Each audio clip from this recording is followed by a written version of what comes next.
Ja sam Željko Vrankić, magistar dentalne medicine, šahovski kandidat mojstrski in dolgoletni zbiratelj karikatur na temo svoje stroke. Potem sem prišel na idejo, da z enim karikaturistom probamo narediti eno mednarodno razstavo. Odziv je bil presenetljivo dober, tako da smo dobili preko 1000 karikatur iz 40 držav. Vodilo me je to ideja, misel, da je smeh glasba duše in da je potrebno v življenju enostavno imeti tu dozu humora.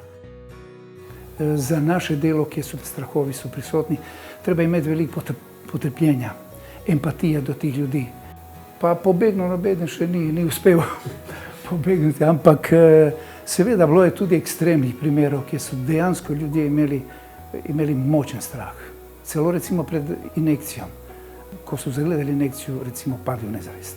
Med ostalim smo se ukvarjali v praksi, ko je soproga še delovno aktivna bila, z medicinsko hipnozom, hipnoterapijo.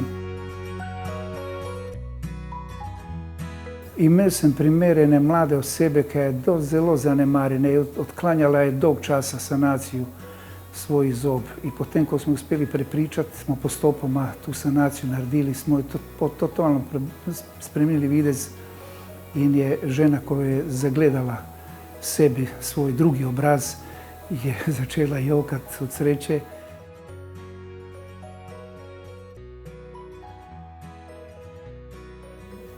Tudi to se dogaja, da človek po takem rekonstrukciji da spremeni značaj.